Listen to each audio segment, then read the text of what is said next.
वसुदेवसुतं देवं कंसचाणूरमर्दनं देवकी परमानन्दं कृष्णं वन्दे जगद्गुरु गुरुब्रह्मा गुरुविष्णु गुरुदेवो महेश्वरः गुरुसाक्षात् परब्रह्म तस्मै श्रीगुरुवे नमः। पिछली बार हमने व्यवसायत्मक बुद्धि के बारे में देखा। ईशाते अभीता सांख्य बुद्धिर्योगे त्विमां शृणु। मैंने आपको सांख्य बुद्धि कही, अब योग बुद्धि कह रहा हूँ। योग बुद्धि ऐसे तो कर्म बुद्धि है, कर्मयोग ही है, पर उस जमाने में, उस समय में कर्म का अर्थ होता था कर्म कांड। इसी वजह से श्री भगवान श्री कृष्ण ने कर्म योग के जगह बुद्धि योग यह शब्दों का प्रयोग किया है। भगवान ने कहा कि ये जो कर्म योग मैं आपको बता रहा हूँ, बुद्धि योग कह रहा हूँ, ये थोड़ा सा भी आप करोगे, स्वल्पम अप्यस्य धर्म से त्रायते महतो भयात, थोड़ा भी करोगे तो भी आपको बहुत दुखों में से वो मुक्ति दे देगा, महतो भयात। और इसके वजह से क्या करना चाहिए ये भी श्री कृष्ण बता रहे हैं। गीता के 6ठे अध्याय के अंतिम 10 श्लोक यदि आप देखें तो भगवान श्री कृष्ण ने इसी बात पर जोर दिया है कि आप जो भी कर्म कर रहे हो वो कर्म व्यर्थ नहीं जाता। आपको इस जन्म में या तो आगे के जन्मों में भी वो कर्म आपको काम में आएगा। पार्थ नैवेह मूत्र विनाश तस्य विद्यते नहीं कल्याणकृत कश्चित दुर्गतिम तात गच्छति। उसकी दुर्गति नहीं होती, वो कर्म आपको काम में आएगा आगे के जन्म में। हम अभी जो भी कुछ कर रहे हैं वो कैरी फॉरवर्ड होता है। फिर ज्ञान हो, संगीत हो, कर्मयोग हो, कुछ भी हो, तो यहाँ एक तरह से श्री भगवान ने पुनर्जन्म के बारे में भी तो बताया है। और ये कर्मयोग उसके जो फल होते हैं उसकी प्राप्ति उस समय भी होती है। अब भगवान ने कर्मयोग कैसे करना चाहिए इसकी युक्ति बताई और कर्मयोग कहना शुरू कर दिया। व्यवसायत्मक बुद्धि एक ही पूर्ण न बहुशाखा यनंत बुद्धियों अव्यवसायिना। ये जो व्यवसायत्मक बुद्धि है, एक चित्त से काम करना है। हमारा जो लक्ष्य है वो एक होना चाहिए। बहुशाखा यनंत बुद्धियों अव्यवसायिना। बहुत सारे हेतु होंगे तो कर्म बिगड़ता है। बहुशाखा यनंत बुद्धियों अव्यवसायिना, जिसमें व्यवसायत्मक बुद्धि नहीं होती, जो एक चित्त से काम नहीं करता, जिसका एक ध्यान नहीं है, एक लक्ष्य नहीं है, एक ऑब्जेक्टिव नहीं है। उसके बहुत सारे ऑब्जेक्टिव होने के कारण उसकी जो तपस्या है, उसका जो कर्म है वो व्यर्थ जाता है। और ऐसे जो होते हैं उनके आगे क्या स्थिति होती है तो ये भगवान ने बताया। यामिमां पुष्पितां वाचा प्रवदन्ति अविपश्चिता वेद वादरता पार्थ न अन्यत अस्ति इति वादिनः कामात्मन स्वर्गपरा जन्म कर्म फलप्रदां क्रिया विशेष भोगां भोगैश्वर गतिं प्रतिम भोगैश्वर प्रसक्तानां तया उपरत चेतसां व्यवसायत्मक बुद्धि समाधौ न विधीयते। अब यहाँ हम थोड़ा उसका डिस्कशन करेंगे, उसकी बातें करेंगे। यामिमां पुष्पितां वाचा प्रवदन्ति अविपश्चिता। जो अविपश्चित होता है, विशेष पश्यति इति विपश्चिता, जो खास कुछ देखता है। बहुत कुछ है वो, उसमें से उसको खास क्या चाहिए उसको विपश्चित कहा गया है। जैसे समंदर में कोई आदमी डूब रहा हो तो उसको पानी की आवश्यकता नहीं, उसको बाहर निकालने की आवश्यकता है। पानी तो है ही वहाँ पर। इसी तरीके से ये इतना सारा वेदों का ज्ञान है, उस ज्ञान में से आपको क्या चाहिए? एक निश्चित एक ऑब्जेक्टिव होना चाहिए, उस पर हमें केंद्रित करना है। जो अविपश्चित होता है वो वेदों के कुछ मंत्र को जानता है, भगवत गीता के कुछ मंत्र को जानता है, और वो ऐसे बता रहा है कि उसको सब कुछ पता है। वेद वादरता पार्थ, वो वेदों के बारे में ऐसी बात करेगा कि उसको सब कुछ वो जानता है, जानता कुछ भी नहीं है। हम देखते हैं कि कई ऐसे व्यक्ति होते हैं जो सिर्फ प्रस्तावना पढ़ते हैं और फिर इस ग्रंथ के बारे में काफ़ी सारे चर्चा करेंगे। यहाँ जो अविपश्चित होता है वो कर्मयोग को कर्म कांड समझता है। वेदों के 3 भाग है, ज्ञान कांड, कर्म कांड, उपासना कांड। तो ये कर्म कांड को, कर्मयोग को कर्म कांड समझता है, और इसी वास्ते वो कर्म कांड के बारे में वेदों के जितने भी मंत्र हैं उसका उपयोग बार बार करता है। वो कहता है कि न अन्य अस्तित्ववादी न। यहाँ भगवान ने जैमिनी का जो पूर्व मीमांसा है उसको यहाँ पे जवाब दिया है। हमने देखा था कि एथिस्टिक एथिस्ट होते हैं, जैसे चारवाक है, बुद्धवाद है, वो एथिस्टिक एथिस्ट है। एथिस्टिक थीस्ट होते हैं, जैसे महावीर स्वामी का है, जो भगवान में मानते हैं पर उनको वेदों के बारे में उनको शंकाएं हैं।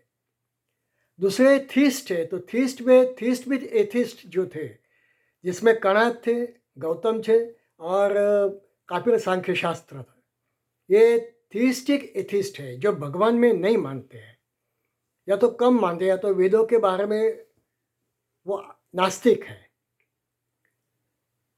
अब जो है वो थीस्टिक थीस्ट है, जिसमें महर्षि पतंजलि ने जो योग सूत्र कहा, जो हम योग के नाम से जानते हैं, वो थीस्टिक एथिस्ट है। दूसरा है जैमिनी की पूर्व मीमांसा, और महर्षि व्यास की उत्तर मीमांसा। ये सब थीस्टिक थीस्ट है। जैमिनी ने बहुत सारे कर्मकांड कहे हैं, किस तरीके से फल प्राप्ति करना। अब कर्मकांड का अपना एक स्थान है, पर ये जो अविपश्चित होते हैं वो कर्मकांड को न अन्य तिथिवादी, ये आप कर्मकांड नहीं करोगे तो आपको फल प्राप्ति नहीं होगी, इसके सिवा कुछ है ही नहीं। यामिमाम पुष्पताम वाच, वो ऐसे पुष्पों के तरह ये जो वेद होते हैं, ये वेदों का जो कर्मकांड है उसको इस तरीके से बताते हैं, प्रलोभनकारी वो सब बताते हैं कि ये काम करोगे, ये मंत्र करोगे, ये पूजा पाठ करोगे तो आपको ये फल प्राप्ति होगी। जैसे कई सारे स्तोत्र हैं जिसमें फलश्रुति होती है, उस फलश्रुति में बहुत सारे आपको प्रलोभन दिए गए हैं। ये महत्व का नहीं है, महत्व का तो वो मुख्य सूत्र है। एक उदाहरण के तौर पर देखें तो सत्यनारायण देव की पूजा करते हैं, सत्यनारायण की पूजा। अब सत्यनारायण की पूजा बाजू में रहती है और व्यक्ति वो साधु वाणी की पूजा में जाता है, और साधु वाणी जैसी थर्ड ग्रेड कोई कथा नहीं है जिसमें बार बार भगवान श्री कृष्ण, भगवान नारायण प्रसन्न होते हैं, बार बार वे क्रोधित होते हैं, श्राप देते हैं। अब भगवान को कितने सामान्य दर्जा दे दिया गया यहाँ पे, ऐसे नहीं है। मुख्य तो सत्यनारायण की पूजा, इसको हमें करना चाहिए। कुछ फल प्राप्ति के वास्ते हम सत्यनारायण की पूजा करते हैं, ये भगवान को मान्य नहीं है। मुझे मेरा ये काम होगा तो मैं सत्यनारायण की पूजा करूँगा, तो यहाँ पे भगवान के साथ आप एक कॉन्ट्रैक्ट कर रहे हैं, ये होगा तो मैं ये करूँ, ये कर्मकांड है। महाभारत के समय में कर्मकांड इतना हो गया था, इसी वास्ते भगवान को यहाँ पे कर्मकांड पर कुछ उसके विरुद्ध में बातें करनी पड़ी है। अभी तो सीमंत आया है तो कर्मकांड शुरू हो जाता है। बहू को सीमंत आया, कर्मकांड, फिर 7वें महीने में फिर से कर्मकांड, बच्चे का जन्म हुआ, कर्मकांड, 6ठे दिन उसकी जन्म पत्रिका बनाई गई, कर्मकांड, बड़ा होता है कर्मकांड, मृत्यु तक कर्मकांड। अरे मृत्यु के बाद भी कर्मकांड होता है। जन्म होते ही उसकी जन्म पत्रिका बनाने के समय ज्योतिषी कहते हैं, वे भी पुराण का सहारा लेके बताते हैं, ज्योतिष शास्त्र के अनुसार वे बताते हैं कि इसको ये मूल नक्षत्र है, उसकी शांति करनी पड़ेगी, तो कर्मकांड आ गया। राहु केतु के बीच में सब ग्रह आ गए, तो एक काल सर्प योग हो गया। अब काल सर्प को निकालने के वास्ते, उसकी जो असर है वो कम करने के वास्ते कर्मकांड किए जाते हैं। और वो कर्मकांड भी नदी किनारे करना पड़ता है, वो भी नर्मदा नदी। अब आश्चर्य की बात है, जो नर्मदा से दूर रहते हैं, जो विदेश में रहते हैं, उनको काल सर्प योग होता है कि नहीं होता है? होता है तो उनको कोई उससे आपत्ति आती है? काल सर्प योग सिर्फ हिंदुओं को क्यों होता है? मंगल हमारे हिंदू स्त्रियों के जन्म पत्रिका में क्यों उसको सताता है? और यदि उसका पति को मंगल नहीं है तो वो मरता क्यों है? कोई दूसरे धर्म में ऐसे नहीं होता है, मुसलमानों में ये नहीं होता है, क्रिश्चियन में ये नहीं होता है। सिर्फ हमें शनि की पीड़ा क्यों सताती है? ये जो एक भ्रांत कर्मकांडवाद है, भ्रांत ईश्वरवाद है, भ्रांत ज्योतिषवाद है, इसके कारण हिंदू धर्म की उसकी जो रीढ़ की हड्डी है वो तोड़ दी गई है, वो टूटी हुई है। हम सशक्त क्यों नहीं होते? शनि की दशा मुझे है, परंतु हनुमान जी ने शनि को मारा था, इसलिए हम हनुमान जी की पूजा करो। ये कर्मकांड हो गया। और हनुमान जी कौन से? आप इस हनुमान जी के पास जाते? नहीं नहीं, आप इस हनुमान जी का दर्शन करो हर शनिवार को, तो आपको 15 दिन में उसकी फल प्राप्ति हो जाएगी।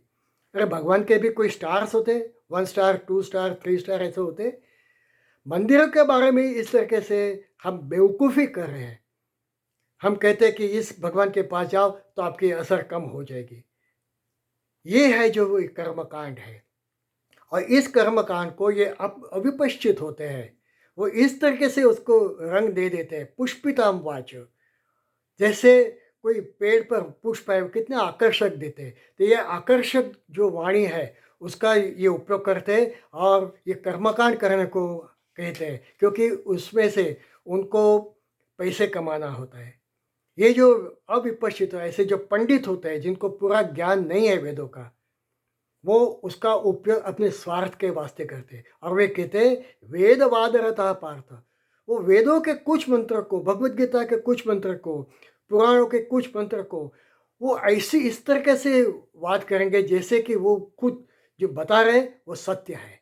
न अन्यत अस्ति इतिवादी, इसके सिवा कुछ है ही नहीं, आपको ये करना ही होगा।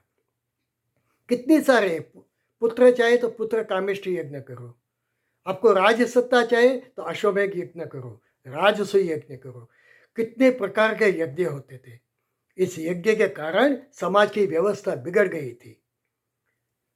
भगवान श्री कृष्ण ने जो जो यज्ञ कर रहे थे उन सबको मारा है। जयद्रथ को मारा है, दुर्योधन को मारा है, कंस को मारा है, ये सबको भगवान ने मारा है। क्यों मारा? क्योंकि वे यज्ञ कर रहे थे और यज्ञ में बड़ी बड़ी दक्षिणा देके ब्राह्मणों को बिठाते थे।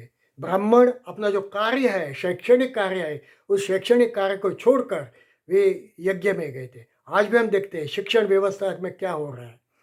शिक्षण को छोड़कर ये जो प्राध्यापक होते हैं, गुरु जी होते हैं, ये शिक्षक होते हैं, वो अपना पैसा कमाने के लिए समय उसका उपयोग करते हैं। आज शिक्षण क्षेत्र क्यों अच्छी तरह से ऊपर नहीं आ रहा है? उसका एक कारण ये है, ये जो अविपश्चित होते हैं, ये शिक्षण का उपयोग अपना धन कमाने के वास्ते करते हैं। इसी वास्ते ये कर्मकांड जो होता है, ये कर्मकांड को भगवान श्री कृष्ण ने कहा कि आप उसको छोड़ दो। भगवान कर्मकांड के विरुद्ध नहीं है। 18वें अध्याय में भगवान ने कहा था, यज्ञ ज्ञान तपश्चैव न त्याज्यमिति चापरे, यज्ञ दान तपश्चैव न त्याज्यमिति न त्याज्यम, यज्ञ दान तपश्चैव पावनानि मनीषिणः। यदि वो आपके मन को पावन कर रहा है तो आप करो ना, सत्यनारायण की पूजा करो, यज्ञ करो, याग करो, कोई इसमें नहीं है। परंतु कुछ कामना के वास्ते, कर्म फल के वास्ते कर्म चिंतन के वास्ते आप कर्म कांड मत करो, ऐसे भगवान कहते हैं। और आगे उन्होंने कहा, कामात्मन स्वर्गपरा जन्म कर्म फल प्रदान क्रिया विशेष बहुराम भोगेश्वर गतिम प्रतिम। ये जो होते कामात्मना, आत्मना यानी अंतःकरण, अंतःकरण में असंख्य कामनाएं होती है। मुझे ये भी चाहिए, मुझे ये भी चाहिए, मुझे ये पद चाहिए, मुझे वो पद चाहिए, असंख्य कामनाएं होती है। कामात्मना स्वर्ग परा, स्वर्ग प्राप्ति के लिए एक ऐसे मन में घुस गया है कि हम ये कार्य करेंगे तो स्वर्ग में जाएंगे।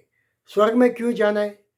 क्योंकि वहाँ पे रंभा मेनका उर्वशी है, जो मेरे पाँव दबाएगी, जो मुझे पंखा डराएगी, जो मेरी चंपी करेगी। कितने व्यक्तियों के रंभा उर्वशी आपकी सेवा करेगी, कितने पुरुषों की करेगी। और यदि स्त्री ये बता रही है कि मैं स्वर्ग में जान के मैं गंधर्व को कहूँगी, तो ये हमें मान्य नहीं है। स्वर्ग का अर्थ क्या है, स्वर्ग प्राप्ति क्या होती है, और उसकी कई विधि बताई गई है कर्म कांड में। तो कामात्मन स्वर्ग पर जन्म कर्म फल प्रदान, ये जो हम कर्म कांड करते हैं उसके कारण हमें कई जन्म प्राप्त होते हैं। स्वर्ग प्राप्ति होती है, कर्म प्राप्ति होती है, कर्म फल की प्राप्ति होती है। ये जो कर्म फल होते हैं ये छोटे होते हैं, इसमें स्वर्ग प्राप्ति भी आ जाती है। हमें सबको स्वर्ग चाहिए। एक बार ऐसे हुआ कि एक गांव में एक सन्यासी है, एक बाबा है, उनके साथ उनका संघ भी था, बहुत बड़ा संघ था। बाबा युवान थे, दिखने में अच्छे थे, भगवे वस्त्र पहनते थे, तो मुंह पर और तेज दिखता था। उनके साथ कुछ उनकी भक्त थी, जो स्त्रियां भी थी, वो भी बहुत मेकअप करके बाबा के साथ बैठती थी। तो बाबा का एक बहुत बड़ा प्रभाव पड़ रहा था। उन्होंने इस गांव में जाके बताया, उनके शिष्य ने जाके गांव में बताया कि ये जो बाबा आए हैं वो काफ़ी सिद्ध पुरुष है, वो आपको जो चाहिए, आपकी जो आकांक्षा है वो बाबा पूर्ण करेंगे। बाबा स्वर्ग भी देते हैं, आपको स्वर्ग चाहिए तो बाबा के कारण आपको स्वर्ग भी प्राप्ति होगी, स्वर्ग की प्राप्ति होगी। और स्वर्ग फोकट में किसको नहीं चाहिए। तो आहिस्ता आहिस्ता बहुत सारे बाबा के दर्शन कर गए। आजू बाजू के गांव के भी भक्त वहाँ आने शुरू हो गए। एक व्यक्ति ने देखा कि ये सब कहाँ जा रहे हैं, तो उसने उनको पूछा कि भाई आप कहाँ जा रहे हो? कहते हैं यहाँ पे एक बाबा आए हैं, बहुत सिद्ध पुरुष है, आपको जो चाहिए वो बाबा दे सकते हैं। बाबा की इतनी साधना है कि आपको स्वर्ग चाहे तो स्वर्ग भी दे देंगे।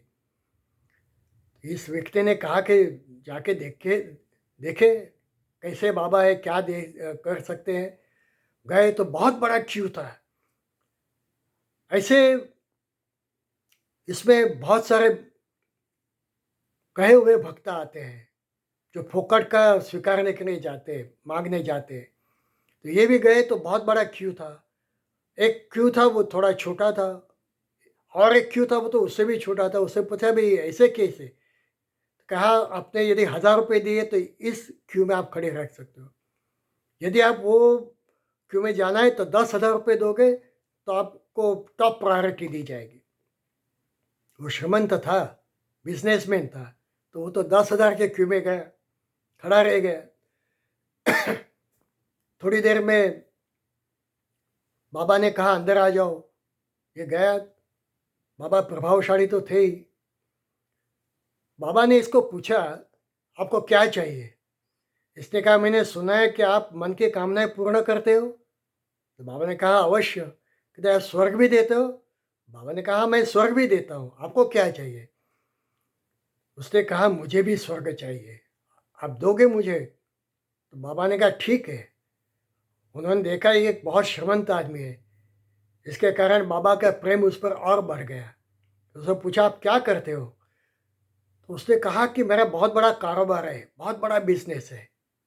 तो बाबा ने कहा अच्छा, क्या करते हो? कहते करोड़ों रुपए का बिजनेस है, उसमें मैं बहुत व्यस्त रहता हूँ।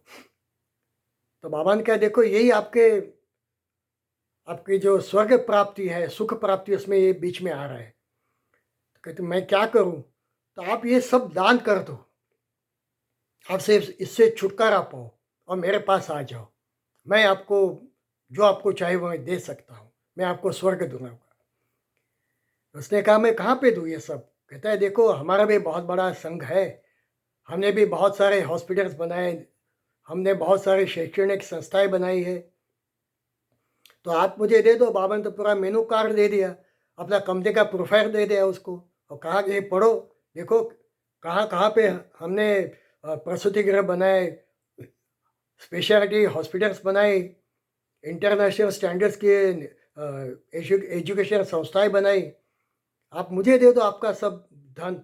तो उसने कहा एकदम ठीक है, मैं ऐसे करता हूँ, मैं जाके पूरे दस्तावेज तैयार करके आपके पास आ जाता हूँ। ये महाशय गए, 2-3 दिन तक आए नहीं। तो बाबा को चिंता हुई कि भाई आए क्यों नहीं। तीसरे दिन ये आ गए, क्यों में खड़े थे। तो बाबा को हाश हुआ कि अच्छा आ गए हैं। देखा तो उसके हाथ में कुछ पेपर्स भी थे। तो जब वो बाबा के पास गए तो बाबा ने कहा कि आपने पूरा निर्णय किया है सब कुछ दे देने का। कहता है एकदम कर दिया है, क्या चाहिए आपको। उसने कहा मुझे आपको एक पूछना है, क्या आप वैकुंठ भी दे सकते हैं, क्योंकि मेरे पिताजी का स्वर्गवास हो गया, सबने कहा वो तो वैकुंठ में गए, तो मुझे वैकुंठ में भी जाना है। तो ऐसे करो, आप मुझे 6 महीना स्वर्ग दो और 6 महीना मुझे वैकुंठ दो, ये कर सकते आप। बाबा ने कहा बहुत होशियार आदमी हो आप, ठीक है आ जाओ। तो बाबा ने उसके कान में कहा कि बेटा आज से स्वर्ग और वैकुंठ तुम्हारा, सिर्फ 6-6 महीने नहीं, आप जब चाहो तो वैकुंठ में जा सकते, जब चाहो तो स्वर्ग में जा सकते। वो तो बाबा के पाँव पड़ गया और कहा कि बाबा मैं आपका बहुत आभारी हूँ। बाबा ने कहा अच्छी बात है, पर हमने हमारे वो कंडीशन पता है ना, आपको सब कुछ दे देना है। कहता है सब दस्तावेज तैयार है, सब आपके नाम में कर देता हूँ। तो ठीक है। तो उसने उस टाइम पे जो कुछ टाइप किया हुआ था वो बाबा को दे दिया। बाबा तो खुश हो गए और बाबा ने पढ़ना शुरू किया। पढ़ते पढ़ते बाबा एकदम गुस्से हो गए और उस व्यक्ति को कहा हरामखोर, तू मुझे क्या बेवकूफ़ समझता है। उसने कहा क्या हुआ है बाबा जी, आप इतने गुस्से क्यों गए था। कहते ये क्या है दस्तावेज में, ये डॉक्यूमेंट में क्या रखा है। कहते क्या है बताइए ना आप। कहते तूने रखा है अहमदाबाद और बड़ौदा आज से तुम्हारे। अरे अहमदाबाद बड़ौदा तेरे बाप के है क्या। उसने शांति से कहा बाबा ये स्वर्ग और वैकुंठ क्या तुम्हारे बाप के हैं कि जो तुम गांव में सबको बता रहे हो कि आप स्वर्ग दोगे, आप वैकुंठ दोगे, आप सबकी मनोकामनाएं पूरी कर दोगे। देखिए बाहर मेरे गुंडे खड़े हैं, वो आपको मारेंगे, अब भी कभी यहाँ से सब छोड़ के भाग जाओ, नहीं तो आपको बहुत मारूंगा। बाबा भाग गए। इस तरीके से स्वर्ग प्राप्ति जो होती है, स्वर्ग नाम की कोई चीज़ है ही नहीं। स्वर्ग का अर्थ क्या, परंतु ये जो अविपश्चित होते हैं वो ऐसे बताया कि कामात्मन स्वर्ग पर जन्म कर्म फल प्रदान। जो आपके जन्म जो फल जो होता है क्रिया विशेष बहुनाम, आप जो क्रियाएं करते हैं, बहुनाम का अर्थ है बहुत सारे क्रियाएं करते हैं, इसके फलस्वरूप आपको कई सारे जन्म प्राप्त होते हैं। जो जन्म आपको चाहिए, आपको जो कुछ भोगना है उस योनि में आप जा सकते हैं। तो स्वर्ग और इस तरीके से कई सारे जन्म आपको प्राप्त होते हैं। भोगेश्वर गतिम प्रतिम, और आपको भोग और ऐश्वर्य प्राप्त होगा। गति यानी जाना, भोग योनि में जाना, ऐश्वर्य योनि में जाना। आप राजा बन जाओगे। अब कहीं भी राज्य नहीं है, राज्य बचे ही नहीं है, तो भी आप राजा बन जाओ। आपको इस तरीके से वो प्रलोभन देते हैं, इस तरीके से पुष्पिताम वाच्य अत्यंत आकर्षक ऐसे मधुर भाष्य करते हैं और आपको बेवकूफ़ बनाते हैं, आपको कर्मकांड करने को कहते हैं। इतने नहीं, भोगेश्वर प्रसक्ता नाम तया उपरत चेतसा व्यवसायत्मका बुद्धि समाधो न विधीयते। भोग ऐश्वर्य प्रसक्ता नाम, जिसको सिर्फ भोग ऐश्वर्य भोगना है, कितने सारे भोगोगे आप, जी नहीं भरता है। इतना कितनी कामना करोगे। ययाति के नाम का जो राजा था, जो पांडवों का पूर्वज था, इतना कामना भोगी उसने, तो भी वो संतुष्ट नहीं हुआ। तो उसका एक बहुत प्रसिद्ध भाग है, न जातु काम कामानाम उपभोगे न शाम्यति। कामना से काम कभी मिट नहीं सकता। हमेशा कृष्ण बरते भूय अभिवर्तते। जिस तरीके से कितना भी ईंधन हो, जिस इतना भी अग्नि हो, उसमें ईंधन डालने से अग्नि कम नहीं होता, अग्नि अधिक अधिक प्रज्वलित हो जाता है। जितनी कामनाएँ भोगोगे, इतनी भोग की आकांक्षाएँ बढ़ती जाएगी। इसीलिए भोगेश्वर प्रसक्ता नाम तया अपहृत चेतसा, अपहृत यानी जिसका हरण हो गया, चेतसा जिसकी बुद्धि ये भोग और ऐश्वर्य की आकांक्षा के कारण, जन्म फल के कारण और स्वर्ग के कारण, स्वर्ग प्राप्ति की जो इच्छा है उसके कारण उसकी बुद्धि का हरण हो गया, बुद्धि गई है। व्यवसायत्मका बुद्धि समाधौ न विधीयते। जिसकी बुद्धि, समाधौ का अर्थ है समधौ यानी बुद्धि, जिसकी बुद्धि सम नहीं है, जो निर्णय नहीं कर सकता है, निश्चय नहीं कर सकता है, इसकी व्यवसायत्मक बुद्धि होती नहीं है। निश्चयात्मक बुद्धि और व्यवसायत्मक बुद्धि ये दोनों नहीं होती। वो एक तय नहीं कर सकता, वो भटकता रहता है, बहुत सारे उसे आकांक्षाएँ होती है। यहाँ पे श्री कृष्ण ने कर्म कांड पर कुछ हथौड़े मारे, कर्म कांड की यहाँ पे टीका की। ऐसी टीका जीसस क्राइस्ट ने बाइबल के बारे में भी की है। जब अतिरेक हो जाता है कर्म कांड का, तब ये कहना आवश्यक था कि आप कर्म कांड कम कर दो। आपका जो उद्देश्य है वो कर्म योग होना चाहिए। आपका काम है कि प्रभु को ध्यान में रखते हुए इस संपूर्ण विश्व के वास्ते आप अपना कर्म करते जाओ। ये कर्मयोग है। कर्म मेरे वास्ते मैं नहीं करता हूँ, मेरा स्वार्थ उसमें नहीं है, मैं दूसरों के कारण, दूसरों के वास्ते में कर्म करता हूँ, तो उसको कर्मयोग कहा गया है। अब फल फल चिंतन गया और विषय चिंतन गया, तो फिर मैं कर्म क्यों करूँ? मुझे कुछ भी फल नहीं चाहिए, मुझे जन्म नहीं चाहिए, मुझे मोक्ष प्राप्ति चाहिए, मुझे स्वर्ग नहीं चाहिए, मुझे भोग नहीं चाहिए, मुझे ऐश्वर्य भी नहीं चाहिए। और अर्जुन ने प्रथम अध्याय में कहा भी है, नकांक्षे विजयम कृष्णम न च राज्यम सुखानि च, किम नो राज्येन गोविंदम किम भोगैः जीतेन वा। उसको तो कुछ भी नहीं चाहिए। और उसने तो कर्मकांड के बारे में भी कहा है, क्योंकि वो अर्जुन कर्मकांड में मानता था। और उसने वहाँ पे जाति कर्म, धर्म कर्म, वर्णाश्रम, इसके बारे में उसने कहा है कि यदि मैं कर्मकांड नहीं करूँगा तो मेरे जो पितर है वो तो नरक में जाएंगे। तो एक तरफ उसको ऐश्वर्य नहीं चाहिए, दूसरी तरफ वो कर्मकांड की बात कर रहा है। यदि मेरा फल चिंतन गया, मेरा विषय चिंतन गया, ये सब विषय है, स्वर्ग विषय है, फल विषय है, भोग विषय है, और इसकी सबकी आकांक्षाएँ गई, इसकी सबकी कांक्षाएँ गई, उसमें मुझे कुछ भी नहीं चाहिए। यही यदि फल चिंतन गया, तो फिर मैं कर्म क्यों करूं? ये अर्जुन का प्रश्न है। और तीसरे अध्याय में उसने कहा, तत्किम कर्मणि घोरे माम नियोजयसि केशव। तो मैं कर्म क्यों, आप मुझे ये युद्ध करने को क्यों बता रहे? युद्ध का अर्थ मुझे कर्म करने को क्यों बता रहे? कर्म यानी कि काम। और ये प्रश्न हम बार बार पूछते, भाई मैं क्यों काम करूं, मैं क्यों काम करूं? उसको कहते कर्म प्रेरणा, कर्म इंसेंटिव। यदि इंसेंटिव नहीं है तो मैं कर्म क्यों करूं?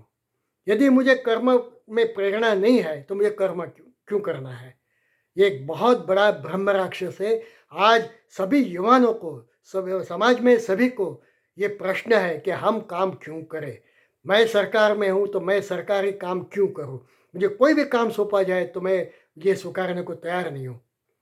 ये जो कर्म प्रेरणा का प्रश्न है, इसके कई सारे प्रयोग विश्व में हुए हैं, कई सारे प्रयोग। आज सभी के सामने ये प्रश्न है कि कर्म प्रेरणा कैसे दी जाए। जैसे इज़राइल में ट्रिब्यूट्स हो गए, रशिया में कोऑपरेटिव फार्मिंग हुआ, चाइना में कम्युनिटी फार्मिंग हुआ, गुजरात महाराष्ट्र में योगेश्वर कृषि हुई। तो कहाँ कर्म प्रेरणा बैठती है?